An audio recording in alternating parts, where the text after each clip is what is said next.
Ladies gentleman, आपने अक्सर देखा होगा कि जब भी शादी ब्याह का सीजन होता है या फिर कोई बड़ी फंक्शंस होती है तो गिफ्ट का आदान प्रदान होता है। लोग गिफ्ट देते हैं, गिफ्ट लेते हैं। ये गिफ्ट का मॉनेटरी वैल्यू आपको नहीं पता होता है। जब आप गिफ्ट देते हैं तो कितना मॉनेटरी वैल्यू का है, क्योंकि वो गुड्स में होता है। कुछ लोग कैश देते हैं, चेक्स देते हैं, गिफ्ट का सिस्टम चलता है।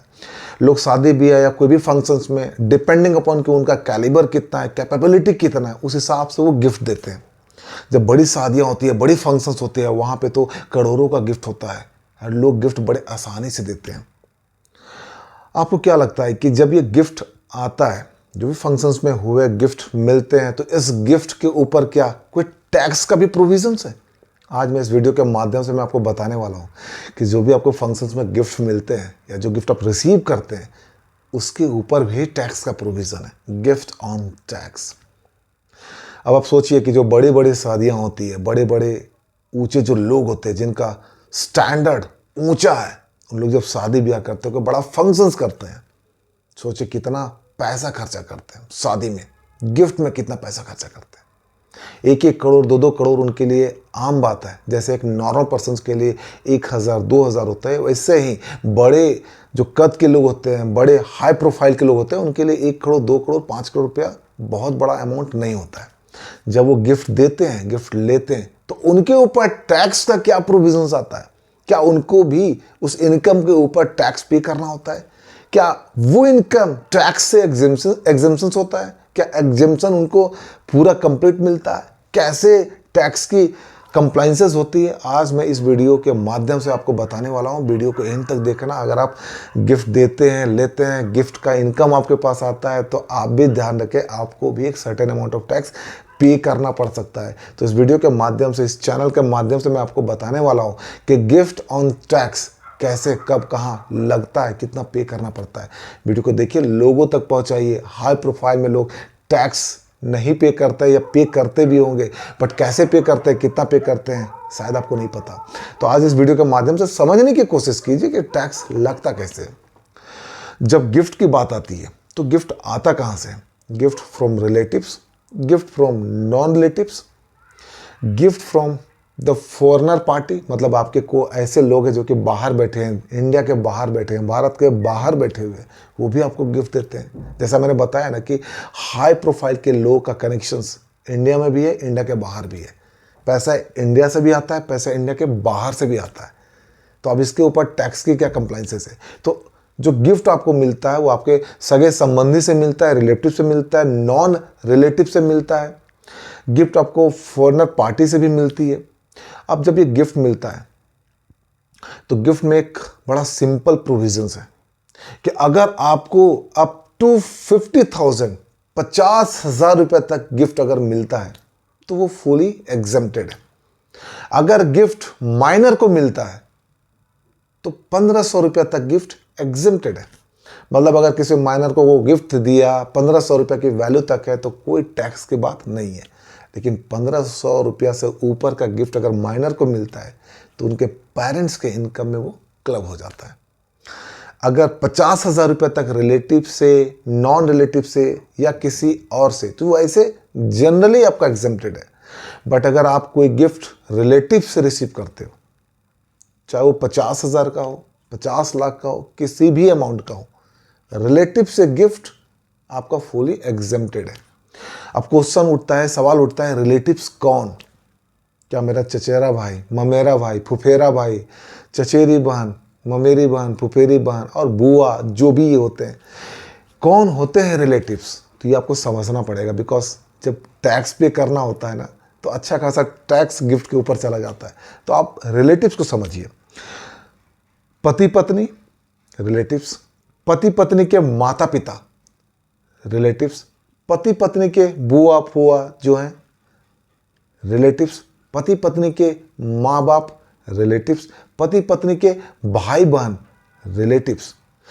सीधा वंशज से जो भी लोग आ रहे हैं उस फ्लो चार्ट में, आपके रिलेटिव्स हैं। अब अगर इनसे गिफ्ट रिसीव करते हैं, irrespective of the money, whatever the amount that you are receiving, doesn't matter, पूरा अमाउंट आपका एग्जेम्प्टेड है। सवाल उठता है कि जब रिलेटिव आपको नॉन जब गिफ्ट आपको नॉन रिलेटिव से मिलता है, आपको गिफ्ट रिलेटिव से नहीं मिलता है, नॉन रिलेटिव से मिलता है, मतलब आपके वंशज में नहीं है, आपके माँ बाप के वंशज में नहीं है, ठीक है, जो मैंने अभी आपको बताया। इसके अलावा उनके साथ क्या होगा, तो उनके साथ अगर आप नॉन रिलेटिव से गिफ्ट रिसीव करते हैं और गिफ्ट की वैल्यू अप टू 50,000 है, तो आपको टैक्स नहीं पे करनी पड़ेगी। लेकिन 50,000 से ऊपर है, whatever the amount that you are receiving from non-relatives, that is going to be completely taxable in your income। आपकी इनकम में वो completely taxable होने जा रहा है, पूरा का पूरा अमाउंट टैक्सेबल हो जाएगा। तो जो भी इनकम टैक्स के स्लैब में आप आते हैं, चूंकि इंडिविजुअल और एचयूएफ जब रिलेटिव की बात होती है तो इनको ही मिलती है, राइट, इनकी बात हो रही है। तो 50,000 रुपया से अगर ऊपर जो भी आपका आया है, ठीक है, यहाँ पे पूरा अमाउंट आपका टैक्सेबल हो जाएगा। जब आपको टैक्स पे करने की बारी आएगी तो जो भी इनकम क्लबिंग का सिस्टम है, मतलब जो आपका 5 लाख, 5 लाख से 10 लाख, 10 लाख से 20 लाख, जो भी आपके क्लबिंग का सिस्टम है, उसके माध्यम से आपको टैक्स पे करना पड़ेगा, उसके माध्यम से आपको टैक्स पे करना पड़ेगा। अब जब ये टैक्स पे करते हैं आप, ये जब आप टैक्स पे करते हैं तो आपको वो कहीं ना कहीं कंपटीशंस में दिखाना होता है, वो कंपटीशंस में आपको दिखाना पड़ता है कि हाँ हमने ये गिफ्ट रिसीव किया। अब ये कहाँ पे टैक्सेबल होगा, ये आपका टैक्सेबल होगा income from other sources, income from other sources से के हिट्स में आपका ये टैक्सेबल होगा। अब अगर gift from NRI to NRI, मतलब गिफ्ट आपने जो है एनआरआई से रिसीव किया, रिसीव आपने किया, रिसिपिएंट आप हो, इनकम आपको हुआ, तो टैक्स लायबिलिटी आपके ऊपर आ जाएगा इररिस्पेक्टिव ऑफ द अमाउंट। आपने एनआरआई को गिफ्ट दिया तो वो उनके कंट्री में उनकी टैक्स लायबिलिटी में वो दिखाया जाएगा, आपके ऊपर नहीं आएगा।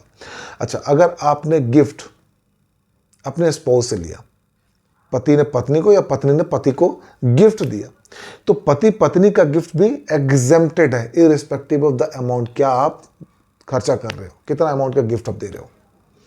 लेकिन उस गिफ्ट की जो इनकम के ऊपर, मतलब मान लिया कि आपने अपनी पत्नी को एक घर गिफ्ट में दे दिया, तो जो गिफ्ट जो घर दिया, उस घर को मान लिया कि आपकी पत्नी ने रेंट पे उसको चढ़ा दिया, रेंट उसके ऊपर आता है, तो जो रेंट का इनकम हुआ उसके ऊपर उनको टैक्स पे करना पड़ेगा। मतलब गिफ्ट बिटवीन स्पाउस जो है वो कंप्लीटली एग्जेम्प्टेड है, कंप्लीटली आपका एग्जेम्प्टेड है।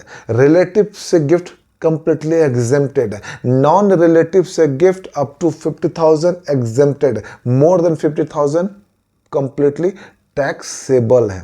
अब यहां पे आता है कि जब आप मैरिज गिफ्ट की बात करते हैं, इनहेरिटेंस गिफ्ट की बात करते हैं, मतलब कि कुछ आपको विल में मिला, मतलब वसीयत में मिला, वो पूरी एग्जेम्प्टेड है। मैरिज के गिफ्ट में भी पूरी एग्जेम्प्टेड है, प्रोवाइडेड वो गिफ्ट आपको रिलेटिव से मिल रहा हो।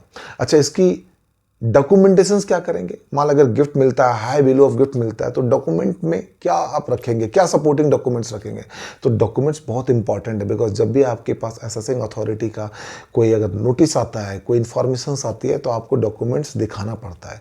तो सबसे पहले एक गिफ्ट डीड बना लीजिए, एक गिफ्ट डीड बना लीजिए कि हाँ ठीक है, हमें गिफ्ट मिला, हमने गिफ्ट रिसीव किया। उसके साथ में जो भी आपका रिलेशनशिप प्रूफ है, क्योंकि रिलेटिव से हैं तो आपको पूरी एग्जेम्प्टेड है, मान लें 5 करोड़ रुपया आपने रिलेटिव से रिसीव किया, पूरी एग्जेम्प्टेड है, तो ये आपका एक गिफ्ट डीड बनेगा, उसका रिलेशनशिप का प्रूफ रखना पड़ेगा और आपको कहीं ना कहीं इसको आईटीआर में डिस्क्लोज करना पड़ेगा, आईटीआर में आपको ये डिस्क्लोज करना पड़ेगा। अच्छा, ये क्वेश्चन उठता है कि इसके ऊपर टैक्स कौन पे करेगा, तो ऑफ कोर्स टैक्स जो है वो रेसिपिएंट पे करेगा, जिसने गिफ्ट रिसीव किया है उसको टैक्स पे करना पड़ेगा, उसको टैक्स पे करना पड़ेगा।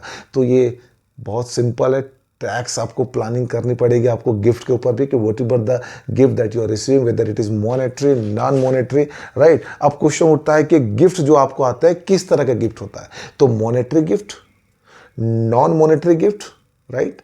अब नॉन मॉनेटरी गिफ्ट में क्या हो सकता है, या तो इमूवेबल प्रॉपर्टी होगा या मूवेबल प्रॉपर्टी होगा। तो जो मॉनेटरी गिफ्ट मतलब कि जो आप कैश या कोई चेक, कोई बैंक में पैसा ट्रांसफर आपके पास आया, तो ये सब क्या है, ये सब मॉनेटरी गिफ्ट है।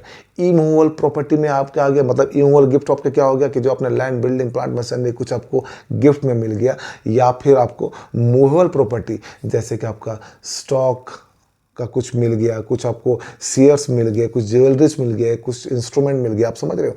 तो जो गिफ्ट देने का जो हो सकता है वो किसी भी वे में आपके पास आ सकता है। आपको कोई कैश में गिफ्ट दे दिया, कोई आपको पैसा आपके अकाउंट में ट्रांसफ़र कर दिया, कोई आपको कहीं से पैसा दे करके आपको अरेंज करके पैसा ट्रांसफ़र किया, राइट। कोई चेक आपको दे दिया, आपको कोई इमूवेबल प्रॉपर्टी में जैसे कोई लैंड, बिल्डिंग, प्लांट, मशीनरी या कोई अदर जो मूवेबल नहीं है वो आपको गिफ्ट में दे दिया, या फिर आपको कुछ शेयर ट्रांसफ़र कर दिया, कोई आपको ज्वेलरी ट्रांसफ़र कर दिया। क्योंकि ये सारे कॉमन हैं, लोग ट्रांसफ़र करते हैं, जो हाई क्लास ऑफ पर्सन्स होते हैं उनका ट्रांसफ़र करना ये कॉमन है, तो उनको भी कहीं ना कहीं टैक्स के रडार में आना पड़ता है, टैक्स पे करना पड़ता है। So this is how the important part here is. So whenever you will have an opportunity to give the gift, तो रेसिपिएंट को ये ध्यान देना पड़ेगा।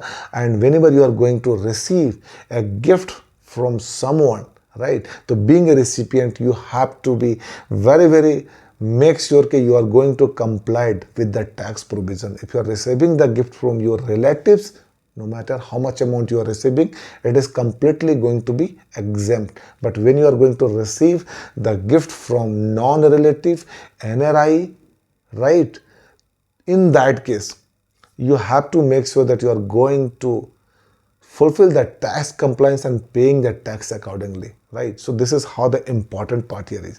गिफ्टिंग आज के डेट में प्रचलन में है, आप भी देते हैं, हम भी देते हैं, लोग गिफ्ट देते हैं, बट डिपेंडिंग अपॉन कि आपका लेवल किस में है। आप बिल्कुल लोअर लेवल में, आप मिडिल लेवल में हो या आप हाई लेवल में हो, गिफ्टिंग हर समय प्रचलन में था, अभी भी है और आगे भी रहेगा।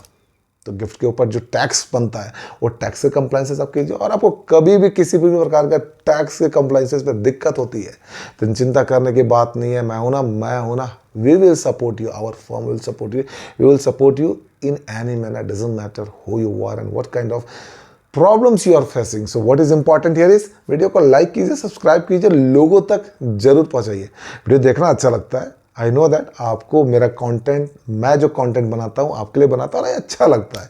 तो इसको क्या करना है, कहीं ना कहीं लोगों तक पहुंचाना है। सबसे पहले आप देख रहे हैं, आप इसको सब्सक्राइब कीजिए एंड देन आप लोगों तक पहुंचाइए, लोगों को बोलिए सब्सक्राइब करने के लिए, because this is something that we are going to provide you.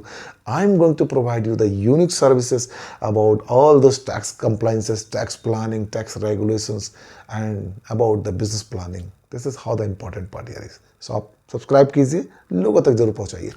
This is Anzin signing out until we meet again. Thank you very much.